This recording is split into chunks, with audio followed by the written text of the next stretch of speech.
Testing 1 2 3. Testing 1 2 3. This is Radio Free Mormon on the air, broadcasting behind enemy lines. Right now we are about 3 minutes away from the commencement of the hearing in front of the Utah State Public Records Committee regarding my request for the emails that were sent from BYU to the BYU Police Department, directing the BYU Police Department how they should respond to the public disclosure requests that were made relating to the Joseph Bishop investigation. I have been researching and preparing, and I should have 20 minutes to give my argument. The opposing side should have 20 minutes to give their argument, and then the committee will be making their decision.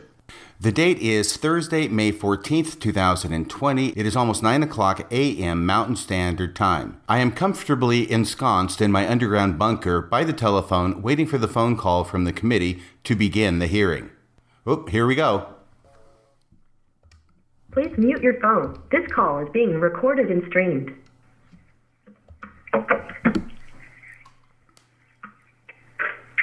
Can you hear us? I can hear you. All right, we're ready. Rebecca, can you give the name again of who is representing Brigham Young University Police Department? We have Sam Straight on the line. Okay, Sam. We will start your hearing now, and I just wanted to welcome you and also to make you aware that under the Utah Mediation Act, any communications or mediation with a government record ombudsman that you have had cannot be used in an administrative hearing or provided as testimony according to the Act. Do you agree with that? Yes, I agree with that. Okay, thank you. Sam Straight on behalf of University Police. Yes, we agree. Great, thank you. And the way these hearings proceed is each party is given 20 minutes to present, and that includes questions from the committee, and then the committee may ask questions. And then we will move to 5 minutes of your closing statement. So the petitioner will be presenting first, and you may proceed. Thank you very much. This case is about a private company telling a public agency how to respond to a public disclosure request, and doing it in such a way as to hide information from the public that is damaging to the private company. And believe it or not, the public agency goes along with it. The directions from the private company are contained in emails sent to and from the public agency. The emails are in the possession of the public agency. The public has a right to know the contents of those emails. And that is what I am asking the committee to do today, to order the public agency to release those emails to the public. The private company in this case is Brigham Young University. The public agency in this case is the BYU Police Department. The other side, BYU Police Department, is claiming attorney-client privilege as well as another privilege that these records were prepared in anticipation of litigation. My understanding of the Graham statute is that that qualifies them as protected under the Graham statute, and that therefore my burden is to establish with the committee by a preponderance of the evidence that the public interest favoring access is equal to or greater than the interest favoring restriction of access. I want to give just a brief thumbnail of the facts involved in this case. I have supplied my initial briefing, which was filed with the committee, I think back in December of last year, as well as more recently supplemental briefing. And I take it that the committee has copies of both of those briefings that I've supplied. Yes, we do. Okay, because later on I'm going to be going to my initial briefing and the first two exhibits that I have there for comparison purposes. But before I get to that, here's the summary. In March of 2018, over 2 years ago now, the BYU Police Department, a public agency, began receiving public disclosure requests from various parties, including news media. Those requests were for the police reports relating to the police department's investigation of Joseph Bishop. Joseph Bishop had been the president of the Missionary Training Center in Provo, Utah back in the 1980s. Joseph Bishop was accused of sexually assaulting a sister missionary in the basement of the MTC while Joseph Bishop was the president. The MTC president is an employee of the LDS Church. The LDS Church is a private company or corporation. The MTC itself is located on the campus of BYU, and BYU is a private company. During the course of the police department's investigation of Joseph Bishop, they uncovered evidence damaging to both BYU and the LDS Church. We now know, and I stress we now know, that the information contained in the police investigation consisted primarily of the following three categories. Number one, a 9-page narrative report. Number two, a multi-page victim statement written by McKenna Denson. Number three, an audio recording of the police interview with Joseph Bishop. Now, in the normal course of business, a police agency responding to a public disclosure request would have simply released all of their investigation reports and tapes after making appropriate redactions. But that is not what happened here. Because of the nature of the allegation, both BYU and the LDS Church were potential defendants in the civil action threatened by McKenna Denson. There was information in the police reports that was damaging in this regard to BYU and the LDS Church. In the written victim statement, and I'm going to describe to you how it is that this was damaging. In the written victim statement of McKenna Denson, she mentions meeting with different LDS Church authorities, including Carlos Acey, a general authority in the LDS Church, and Thomas S. Monson, an apostle in the LDS Church. That's in her written statement. That was never released by the police department. To my knowledge, it still has not been released by them to this day. In the audio recording that the police had of their interview with Joseph Bishop mentions, number one, talking with a church authority about what happened and being allowed to continue to remain as MTC president, although he doesn't remember the name of that church authority. And two, he does remember receiving a phone call about the matter from the office of Carlos Acey. In responding to the public disclosure requests, the BYU Police Department did not include this information. The police department, number one, did not release the multi-page victim statement of McKenna Denson. The police department, number two, did not release the audio recording of the interview with Joseph Bishop. The police department released only the 9-page narrative report of their investigation. And the police department redacted that 9-page narrative report to hide the fact that the victim statement from McKenna Denson even existed. And not only that, they also redacted the narrative report to hide the fact that the audio recording of Joseph Bishop interview even existed. And now here's where I want to go to the exhibits so I can show you exactly what it is that I mean and that I can prove way beyond a preponderance of the evidence that the public should know about what's in the emails that resulted in these redactions and the failure to release this information by the public agency of the BYU Police Department. First off, if we can go to Exhibit A, and I hope everybody has that in front of them.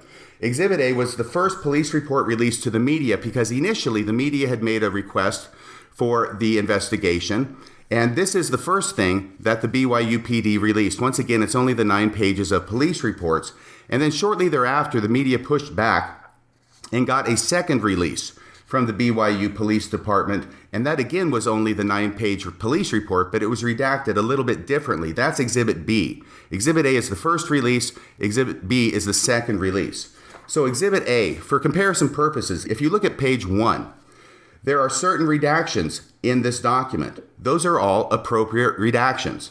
I've been doing this, by the way, for 30 years. I've been an attorney for 30 years now. I have a lot of experience doing this kind of thing in other areas, and these are appropriate redactions. There are appropriate redactions, I recognize that, but there are also inappropriate redactions, and I recognize that too, and hope you will recognize it. Going to page 2, these are all appropriate redactions, redacting names and perhaps contact information of witnesses or parties. Page 3, that's an appropriate redaction. Page 4, appropriate redaction. Page 5.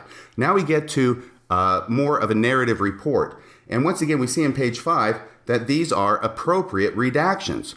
All of these appear to be to redact the names of witnesses and contact information. But now turn the page to page 6. The entire page is redacted. That is not an appropriate redaction of police reports. This is not a public agency responding in good faith to the requirements of GRAMA to release the information that they should release. Indeed, everything in this entire page of narrative report is redacted except for the words at the very bottom right, was attached to this report. And that will become important later. Now, if we go to page 7, once again, we go back to appropriate redactions, I believe. And page 8 and page 9 are appropriate redactions as well. So, focusing on page 6, if we go now to the second release of police reports, that's my Exhibit B. And going to page 6, what we see here is that now substantially more of this has not been redacted. In other words, they have unmasked, if I can use that expression right now, a great deal more of the report, but still there is an entire line that is about 4/5 of the way down that is redacted, and there are 3 entire lines at the bottom of that page that remain entirely redacted in what I believe is to be an improper use of redaction. But these are important because now we can see what it was that was initially completely redacted on page 6 of the first release. And that has to do with the details of the allegation made against Joseph Bishop. And then in the bottom paragraph, it has just one paragraph detailing the police's recounting in their narrative report of their interview with Joseph Bishop. This is what was redacted entirely in the first report. And the public, I believe, has a right to know when a private company is directing a public agency to redact that information, to hide this information in the first instance.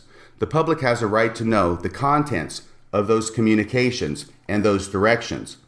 By the way, notice at the bottom now of the second set of public disclosure release on page 6, now we see that if you compare it with that other one, that other page 6 of the first one, was attached to this report. That's at the bottom of the initial one, was attached to this report. We now see that that has been redacted in the second disclosure.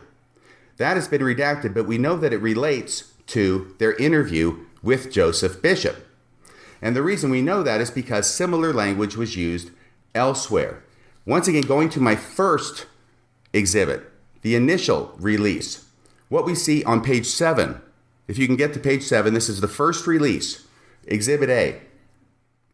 We see that the first full paragraph starts with between the time blank reported the rape, and going down to the middle of that, it says, I listened to the recorded conversation, right? I listened to it and it was consistent to their interviews except the facts of the rape and the room layout. He mostly said he didn't remember when confronted about the rape. Now notice this next line. This next line is critical. This is the line in the first release. A copy of the recording was attached to this report.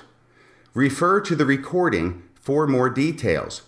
Now compare that page 7 in the first report to the page 7 in the second release, and you will see that that entire line, a copy of the recording was attached to this report and refer to the recording for more details, is completely redacted in the second release of these same police reports. There is an effort being made, obviously, to hide from the public the fact that there is a recording that exists and that that recording was attached to this police report so that the public would not know that it existed and therefore the public could not request it, not knowing that it existed. The same thing happens on page 7 of the first release at the bottom of the next paragraph where it says this conversation was recorded and attached the report. I think it means attached to the report. But this was a separate conversation that was recorded by police, and it says what that conversation was about. Go to page 7 of the second release, and you will see that that line also is completely redacted. The line, this conversation was recorded and attached to the report, I'm adding the to there, is completely redacted in the second release. Once again, there is a consistent pattern of activity of trying to hide the fact that recordings exist that are attached in part of the police report so that the public will not know that they exist in order to request them. Once again, the public has a right to know what the private company was telling the public agency to release and to hide and why they were telling them to hide this information. The same thing happens, by the way, at the end of page 8. Once again, we have another example. Page 8. Now, this is the Let me go to the first release. I'm thumbing backward and forward as I expect you are too. In the first release, which was done, I think the day after the initial media request was made, we see that all of page 8, it's just one paragraph there at the top, is not redacted except for one name. That's an appropriate redaction. But see that last line, the recording was attached to this report? Now go to page 8 of the second release, which was done a day or two later. Once again, that line is now redacted. The recording was attached to this report is redacted. Once again, there's no way that a police agency is going to be redacting this if they're acting on their own and trying to comply with GRAMA. There is no conceivable reason why they would want the public to not know that an audio recording on all three of these instances is maintained by the police and as part of the police report. And as I've said before and shown before, these are things that have information in it that are damaging to the private company of BYU and the LDS Church. Finally, page 9. That's the last page. And once again, it's a small page. By that I mean there's not much information on it. It's just a paragraph at the top. And you will see there that it says blank, but we know that's McKenna Denson now. She's gone public. I feel it's okay to use her name. Sent me a rough draft of her statement. This is her written statement. All right, this isn't an audio recording. This is her written statement that mentions Carlos Acey and Thomas Monson. However, the case was closed before she was able to send a completed version. I attached the rough draft to this report.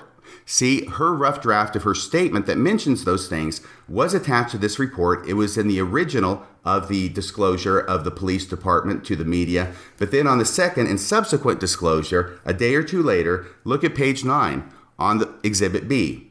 The entire paragraph now is redacted. So this is a consistent pattern of trying to hide the fact that there's a lot more to this investigation than just this 9-page narrative report.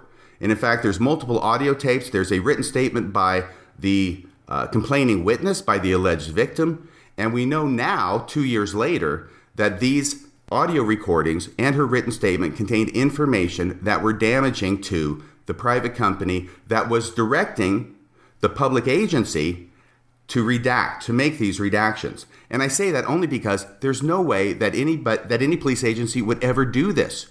They would never redact it in such a way. These are improper redactions. So that is the evidence relating to it. By the way, can I ask how much time I have left? You have 2 minutes. All right, thank you. So now we know, due to informal discovery between the parties, that there is a privilege log that contains, 20, 30 emails, 40 emails between the private company of BYU and the public agency of the police department, the BYU Police Department, and that these were generated relating to the very issue of how to respond to the public disclosure requests. This is the smoking gun. This is the information that the opposing party does not want the public to know about. And this is the information that the public should indeed know about. There are many, many emails that exist between the private company and the public agency that document what the private company was telling the public agency to do. And those are the emails that I have requested. Those are the emails that the BYU Police Department has refused to give me. Those are the emails that detail the interference of a private company in the affairs of a public agency. The public has a right to know what is in those emails. And that's why we're requesting the committee to order the release of those emails to the public. Thank you. Thank you very much. Mr. Straight, you have 20 minutes. Thank you, Mr. Chairman, and thank you, members of the committee. We appreciate your time today. Just so everyone is aware, with us on the call for University Police are David Anderson, who is University Counsel, and then Lieutenant Wade Robb, and Karen Ellingson, who is the GRAMA and Clery Act Specialist with University Police. I want to start with the presentation we just heard, which, except for the last minute and a half, had nothing to do with the issue before the committee today.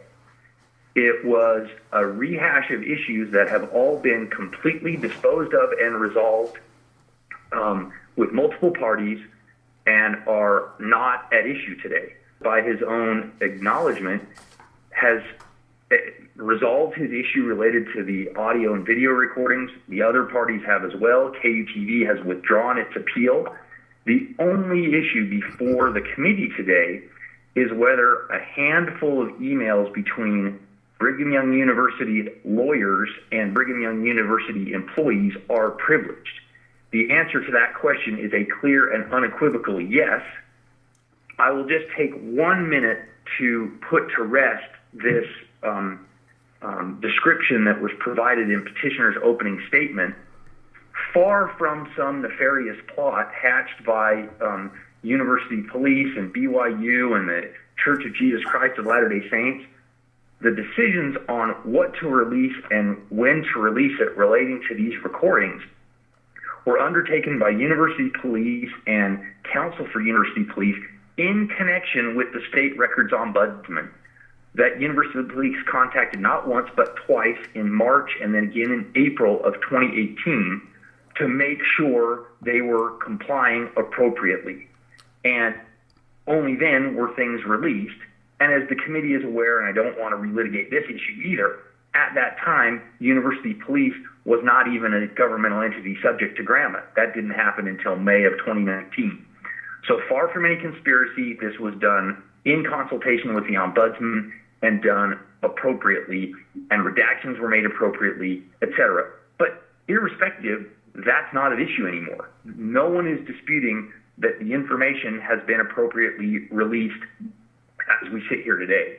The issue is, of all the parties that had previously been involved in this case, only petitioner issued a GRAMA request that expressly sought privileged information from university police. And the U.S. Supreme Court explained 40 years ago that the attorney-client privilege is the oldest of the privileges for confidential communications known to the common law. Its purpose is to encourage full and frank communication between attorneys and their clients, and thereby promote broader public interest in the observance of law and administration of justice.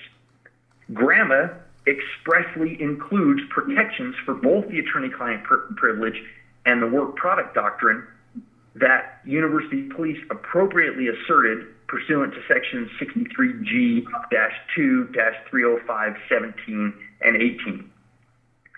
Petitioner's appeal is an attempted direct assault on this privilege, and it must be denied.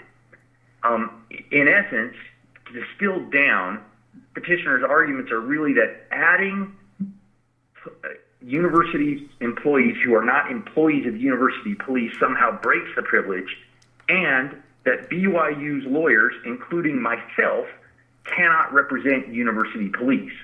These are simply untenable positions that we respectfully request the committee to reject. The Supreme Court, U.S. Supreme Court, in the Upjohn case made clear that communications between company lawyers and all levels of company employees were privileged where the communications were made by the company's employees to counsel acting as such in order to secure legal advice. That's been the law since 1981. And it's very clear, and it applies across the board in the setting of corporate and related entities like BYU, which is a nonprofit private corporation. As set forth in detail in our briefing, all of the people that were on these disputed emails, and let me be clear, we created a privilege log consistent with Utah law and provided that petition to petitioner in an effort to get this issue resolved. That's why he has a privilege log, because we provided that to him. All of the people on those disputed emails are BYU employees, acting in their capacities as BYU's employees, and seeking and receiving legal advice from BYU lawyers. Upjohn makes it clear that those communications are privileged. And let me be clear, BYU, and we set this out in detail, I won't rehash it all, it established university police. It created that police force in the 50s, and throughout the 60s, 70s, 80s, and through today, the university police employees, the officers, were both employees of BYU and sworn police officers. That has been true throughout the history of university police. And in fact, the Utah legislature recognized as early as 1979 that university police was established by Brigham Young University. That has been acknowledged and consistently maintained throughout the history of university police. All that happened in 2019 was an amendment to the statute to, for the first time, make university police subject to GRAMA, and also university police officers receive governmental immunity. University police had previous to that followed GRAMA as its own internal policy. So with all of these employees on all of the emails that are issued being employees of Brigham Young University, including police employees and others, under Upjohn, it is clear that all of those communications are privileged. And there's really no dispute about the fact that they're employees, the fact that these otherwise would be privileged. It's just this issue that somehow adding an additional employee makes them not privileged, which is not supported by the facts or the law. And as we put in our briefing, BYU and its university police are not some strange anomaly only known in Utah. Many private universities have sworn police forces, and the university's Office of General Counsel and outside lawyers represent and provide privileged advice to the police and the rest of the university. We provided several examples in the briefing: Notre Dame, Harvard, MIT. And if you look at the example of MIT, it has its own police officers, sworn police force, and its lawyers provide legal advice to MIT police. Such communications are unquestionably privileged, and Harvard explains this very well on its website. Communications that Harvard faculty and staff have with Harvard attorneys in confidence for the purpose of seeking legal advice are protected by the attorney-client privilege from disclosure to opposing parties. This same arrangement exists at Utah's public institutions of higher education, like the University of Utah and Utah State. Petitioner cites absolutely no authority to the contrary because there is none, and therefore his appeal must be denied. Now, he makes an even more fundamental attempt at assault on the privilege by claiming that BYU's lawyers cannot represent BYU police at all. He cites no authority for this argument, and again, it must be rejected because there is no authority. The relevant authority and practical experience demonstrate that just like other university lawyers, county attorneys, city attorneys, those lawyers can represent both the entity, whether it's a private corporation or a governmental entity, and its internal departments, including police departments and PR departments. So just like those situations, BYU lawyers can also both represent BYU, a private nonprofit corporation, and its internal departments and employees, including the police and the university communications. And we cited case law from several jurisdictions supporting that same notion. Nothing in the 2019 amendments that subjected university police to GRAMA for the first time purport to disrupt the decades of established precedent concerning the attorney-client privilege. And these public duties of university police, just like there was no conflict when you had sworn officers who weren't subject to GRAMA and university police received legal advice from university lawyers, nothing in the 2019 amendments changes that. It requires some reporting obligations, the same kind of obligations that university police departments have throughout the country, including those at private universities. And even if there were these were to some entities, the university itself and university police, which they aren't. The university police is just a division of BYU with its officers all being employees at BYU. But even if they were different, their legal interests in complying with the law, namely GRAMA, are absolutely aligned, and therefore there wouldn't be a conflict anyway. It is just as appropriate for BYU lawyers to represent both BYU and university police as it is, for example, the Salt Lake County attorney to represent both the county itself and the Salt Lake County Sheriff's Office and its officers. A final important point on privilege generally. BYU, its lawyers, and its employees, including the police employees, have relied for decades on this legal advice being provided in the way it is and the attendant privilege. to disrupt that now, and again, no other party has ever made this suggestion, made this attack, including the parties that were involved in the same dispute here, would absolutely violate the Supreme Court warning that if the purpose of the attorney-client privilege is to be served, the attorney and the client must be able to predict with some degree of certainty whether particular discussions will be protected. An uncertain privilege, or one which purports to be certain but results in widely varying applications by the courts, is little better than no privilege at all. And that's the Upjohn case, page 393. Finally, as the committee knows, GRAMA also protects from disclosure records that were prepared by or for an attorney, employee, or agent of a governmental entity for or in anticipation of litigation or a judicial, quasi-judicial, or administrative proceeding. And that's Section 305.18. University Police appropriately asserted that protection as well as the attorney-client privilege, and that's been borne out by the facts. University Police finds itself today in this hearing with petitioner. The privilege and the work product doctrine were not asserted because of some attenuated fear about the LDS Church. They were appropriately submitted because there was an anticipation of the litigation we find ourselves in today, plus a prior committee proceeding and a prior lawsuit. All of these protections are incorporated into GRAMA for the very reason that the Supreme Court identified, to advance the public interest so police officers can receive quality legal advice and respond appropriately to GRAMA requests and the other obligations that they have. That's exactly what happened in this case. The communications at issue are protected by both the privilege and by the work product doctrine. They should not be disclosed, and we respectfully request that the petitioner's appeal be denied. Thank you. Thank you, Mr. Straight. I neglected to ask the committee if they had any questions for the petitioner and now the respondent. I have a question. This is Tricia. Go ahead. This is Patricia Smith-Mansfield. I'm a citizen representative. I have a question for Mr. Straight. So in your testimony, in talking about the work product doctrine and the attorney-client privilege, part of the petitioner's argument is that this included legal advice for the GRAMA request that he submitted. So it is your testimony today that part of the correspondence or part of the GRAMA citation of work product is in the preparation of the open records request?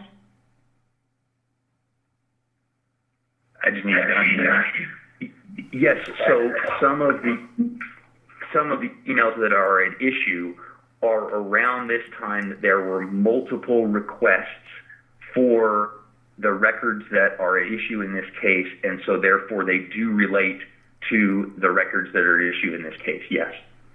Any further questions? Okay, you have 5 minutes to present your closing statement.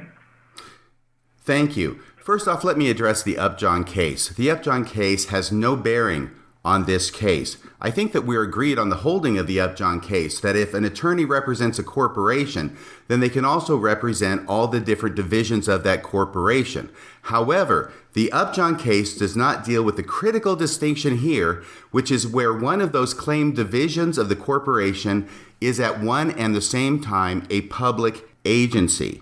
And so what the opposing side is saying is that they can represent both the private company and the public agency under the theory that the public agency is a division of the private company. And I will tell you that 99% of the time, I don't think there would be a problem with that. Honestly, I'm a reasonable guy here. But this is not that 99% of the time. This is that 1%. These are the unique facts where the public agency has done an investigation, a criminal investigation of a former employee of the private company, found damaging information. The public agency receives public disclosure requests. The private company tells them, hey, don't release the damaging information, and the public agency goes along with it, as I have demonstrated. Now, I've done this a lot of times before, as I say. Here's the deal. I do public disclosure requests, and they usually deal with criminal investigations. I'm a criminal defense attorney primarily, and I have been for 22 years. Before that, 8 years, I was a prosecutor. And I give it over to the records committee, the custodian of records, send it by email, send it by letter. They get back to me saying, hey, can you give us a little time? Fine, take your time. They get it back to me, and they have redacted it appropriately. They don't have to call a lawyer to get advice about it. This is something they're trained to do. It's not rocket science. You're just redacting the names and the contact information from the reports. But here, showing that this was not a usual case, not only did the records custodian and the chief of police at the public agency contact an attorney, these emails show that no less than 5 attorneys were involved, all of them claiming to represent the private agency, and they're giving advice to the public agency about how to respond to this public disclosure request. Let me end with an example which I think puts it in stark relief. Let's say that the Salt Lake City Police Department gets a report about a sexual assault that happened in a Walmart, okay? And the Walmart, it was one of their employees at Walmart who's alleged to have committed the sexual assault on Walmart property. So the Salt Lake City Police Department, they do their investigation, and they have a lot of information in it, and some of that information in their reports is damaging to Walmart. So Walmart gives them a call and says to the Salt Lake Police Department, hey, you've received some public disclosure requests. Would you mind keeping out and hiding and redacting from those public disclosure requests the information that's damaging to us at Walmart? Because, it's bad for business. It's not going to make us look good. It's going to put us in a bad spot as far as our liability to any civil suit based upon the sexual assault happening on our property and by our employee. And in this hypothetical, to match what actually happened here, the Salt Lake City Police Department goes along with it. That's what we have going on here. And we have emails between the Salt Lake City Police Department and Walmart that document the directions Walmart was giving to the Salt Lake City Police Department. And there is no way that the GRAMA Act would allow those emails to remain private. And just to take it one step further, I've probably only got 30 seconds. Mr. Straight and all the other attorneys involved in this are saying, hey, we represent Walmart. But guess what? We also represent the Salt Lake City Police Department. And so since they're both our clients, any communications that we had with Walmart and any communications we had with the Salt Lake City Police Department, they are protected by attorney-client privilege. That's how ridiculous this argument is, and that is why this committee should order release of the emails. Thank you. Thank you very much. Mr. Straight, you have 5 minutes. Thank you. Let me start first with what I thought was, and I appreciate petitioner's candor, an acknowledgement that we agree on the holding of Upjohn, and Upjohn disposes this case. Brigham Young University is the entity at issue. Every single police officer is an employee of Brigham Young University. Therefore, under Upjohn, all those communications are privileged. The fact that there is a police department within Brigham Young University is a fact of statutory acknowledgement in the Utah Code. The Utah Code repeatedly since 1979 has acknowledged that there can be police forces established by a private college or university. That's exactly what we have here, where University Police is simply a division of Brigham Young University. Its sworn police officers are employees of Brigham Young University, and therefore, under Upjohn, there's no question that the privilege applies. Now, let me take a moment and talk about this hypothetical that petitioner just asserted. The hypothetical breaks down immediately because Salt Lake City police officers are not employees of Walmart.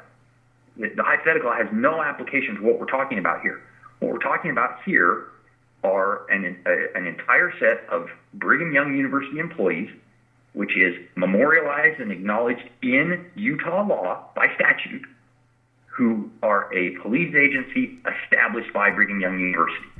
When Brigham Young University lawyers give legal advice to those employees, that legal advice is privileged.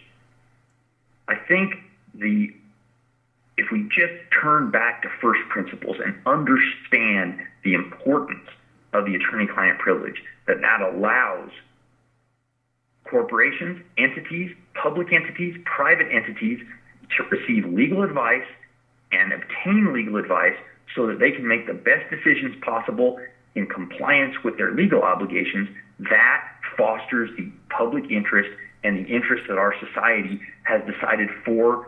As the Supreme Court said, it's one of the longest confidential protections in the common law. As a society, we decided that is in the public interest. That's all that happened here. And again, let me reiterate, not just did University Police seek legal advice, it also sought the counsel of the State Records Ombudsman to make sure it was doing things appropriately with the underlying documents, which are no longer at issue, but were at issue back then. That advice, the legal advice that University Police receives from Brigham Young University lawyers, is and always has been for decades privileged. And let me make one final point. Nothing in those 2019 amendments changed the fact that University Police is still a division of BYU and that its officers are employees of BYU. The change was it made it expressly subject to GRAMA, which it had not been in the past. And Brigham Young University, its University Police, and its lawyers are committed to complying with the law and getting and receiving legal advice that will help them in that endeavor. For all of those reasons, we respectfully request that the committee deny this appeal and protect the attorney-client privilege and the work product doctrines that are memorialized in GRAMA. Thank you. Thank you, Mr. Straight. Are there any questions before we move to deliberations by the committee? So hearing none, Rebecca, if you could unmute the committee so that we can have deliberations. Does anyone want? You guys are going to have to unmute yourself. I cannot unmute you.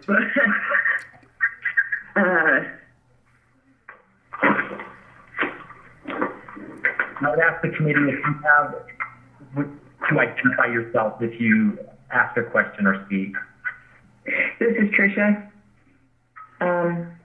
So I guess one of the issues before the committee is the only issue, I guess, is the correspondence that remains outstanding. And the governmental entity has asserted attorney-client privilege and work product under GRAMA 305:17 and 18. I think the committee should, I guess it comes down to whether the committee believes that the correspondence adhere to the gold standard. People remember the gold standard of attorney-client privilege, but also, in addition to the gold standard, is the work product, which allows a governmental entity's attorney to produce work product in anticipation for an administrative proceeding, which might be argued a GRAMA request. But we've had these arguments before, and it's come down to the fact that in an open records request, does the governmental entity assume that it's going to lay or land before the State Records Committee, because that is the administrative proceeding? And I'm not sure that that's the case. Many governmental entities use attorneys to fulfill open records requests. It's not needed. It's become more so than a decade and a half ago. I think usually in these cases, the committee would take a look at the correspondence to see if the correspondence is privileged and was in preparation for an administrative proceeding. I think merely in using the petitioner's example of Walmart, if Walmart were a governmental entity, it would have every right as a governmental entity to ask an attorney about answering a GRAMA request if it thought it would lead to an administrative proceeding.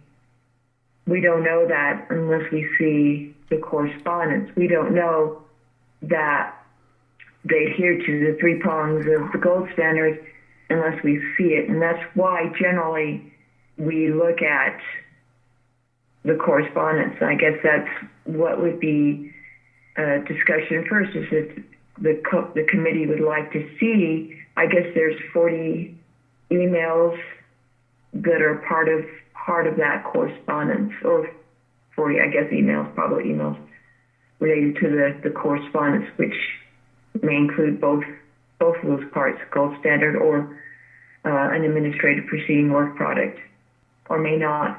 So I guess would other members like to see the correspondence? And maybe I should make a motion that I don't know, Rebecca, did we get the correspondence beforehand? No. Okay, so that would mean we would need to get the correspondence, review it in camera this month, and then pick up the proceeding next month. Right. So, this is Ken. Can you clarify your point about the administrative okay. proceedings? Yes.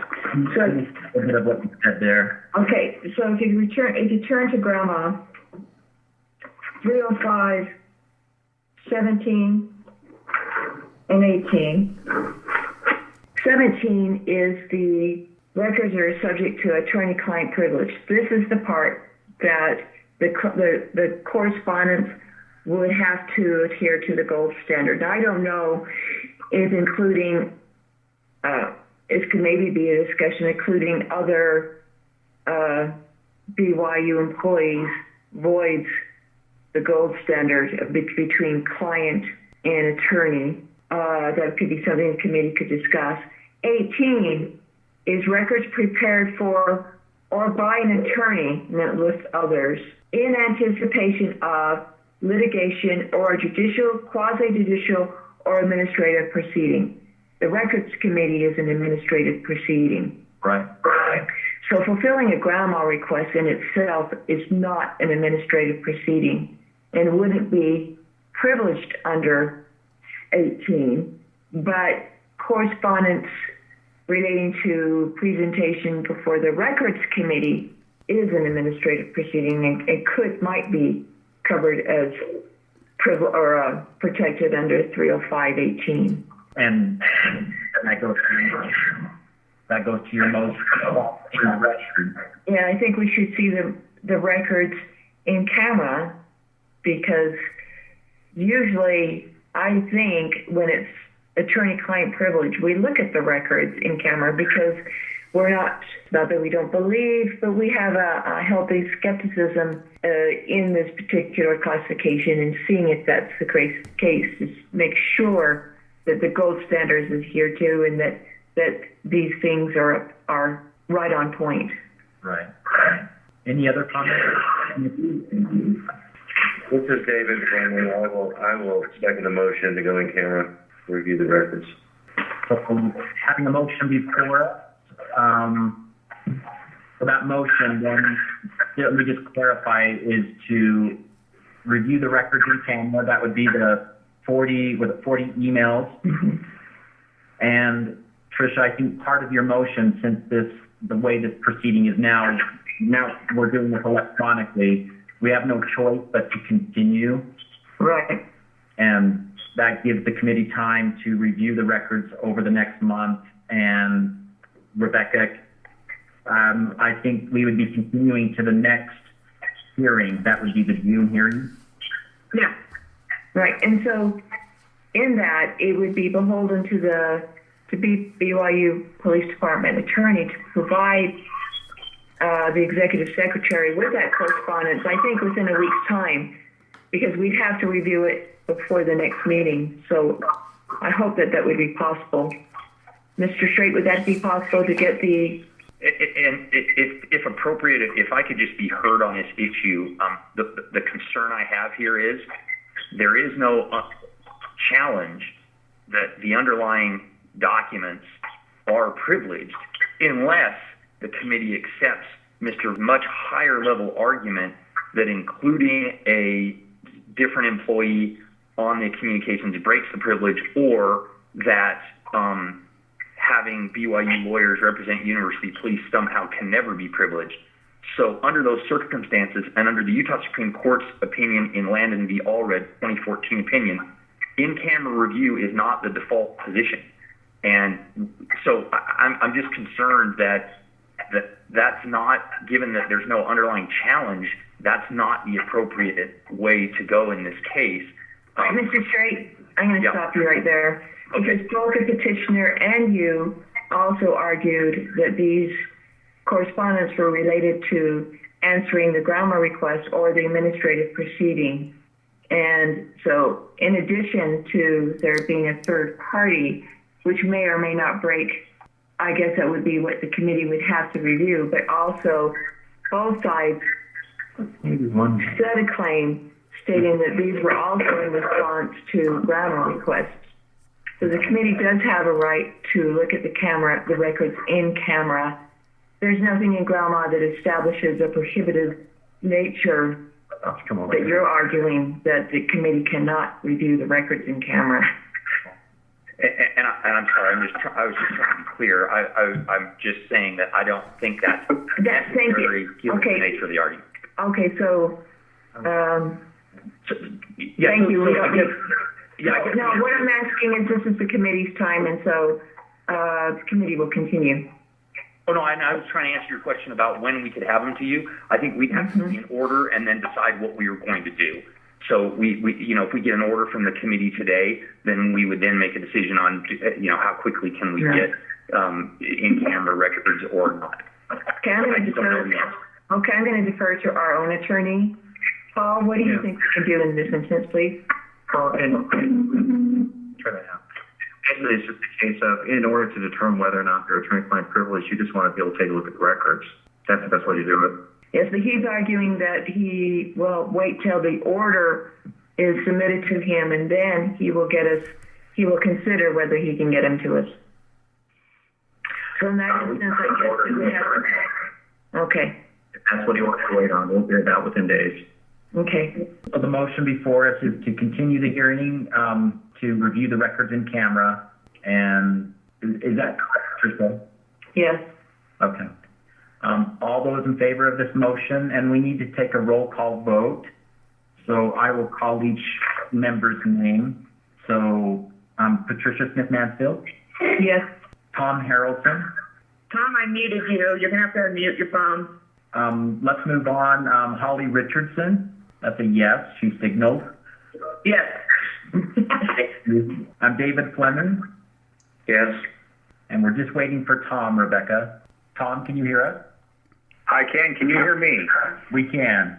I didn't have, my mute button wasn't on for that vote, so I don't know what went on. But anyway, my vote is yes. Okay, thank you. So all committee members voted yes on that motion. And so the order will be delivered to the petitioner and the respondent in the next couple of days. I'd like to thank everyone for their participation. Hello, excuse me. Can you hear me? Yeah, I'm sorry.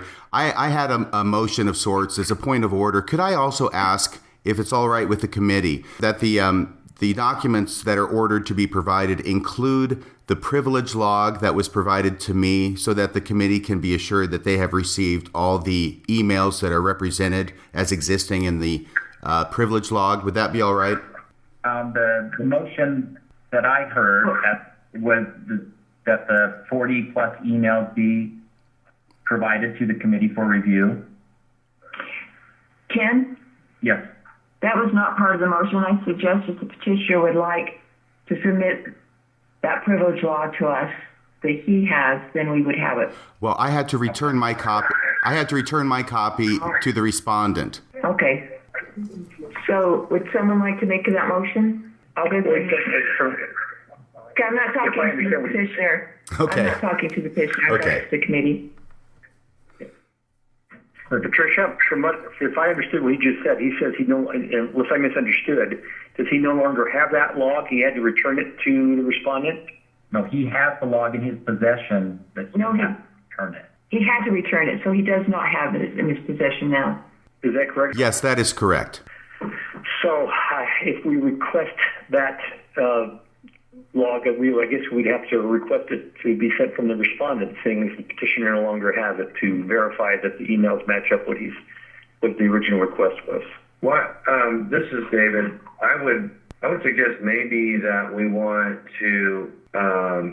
We've already voted on the previous motion, but so I guess we could have a second motion that asks for the privilege log to be provided to accompany the records for in-camera review. And if that's what we need to do, I'm not sure if we can't just amend and revote on the original motion, but if we'd rather have a separate motion, I'd make the motion. I'll second that. If it needs to be a separate motion, I'll second that. So what we have before us is a second motion for it would be the respondent to provide that log with the records that are in camera review. Is that correct?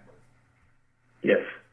And the motion was made by David Fleming and seconded by Tom Harrelson. And just a clarification, Ken, I think the idea is that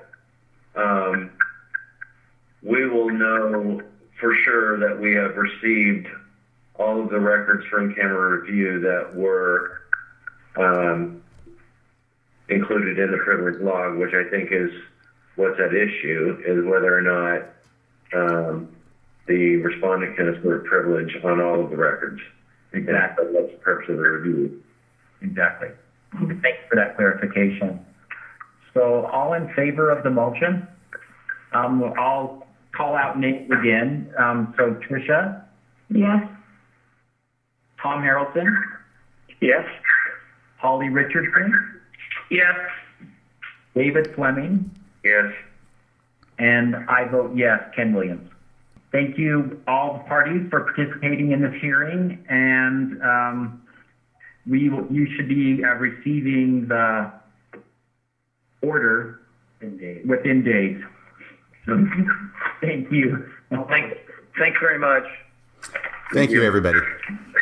Okay, so that's the end of the hearing. The committee has voted unanimously that BYU PD must provide to them all the emails between BYU and BYU PD relating to what to release and what not to release in response to the public disclosure requests to the Utah State Records Committee, so that the Records Committee can review these emails in camera. You heard that expression a lot. That just means back in their chambers privately. That they can review the contents of these emails and make their own determination as to whether they are privileged or whether they do need to be released to the public. BYU PD required that the committee issue an order to that effect, and that order will include not only the emails being given to the committee, but also the privilege log being given to the committee so that they can compare the privilege log with the emails and make sure that BYU PD is being fully responsive to the order and giving them all the emails they have, at least all the emails that are represented in that privilege log. This matter has now been continued over to the hearing next month. These are monthly hearings, only held one day of each month,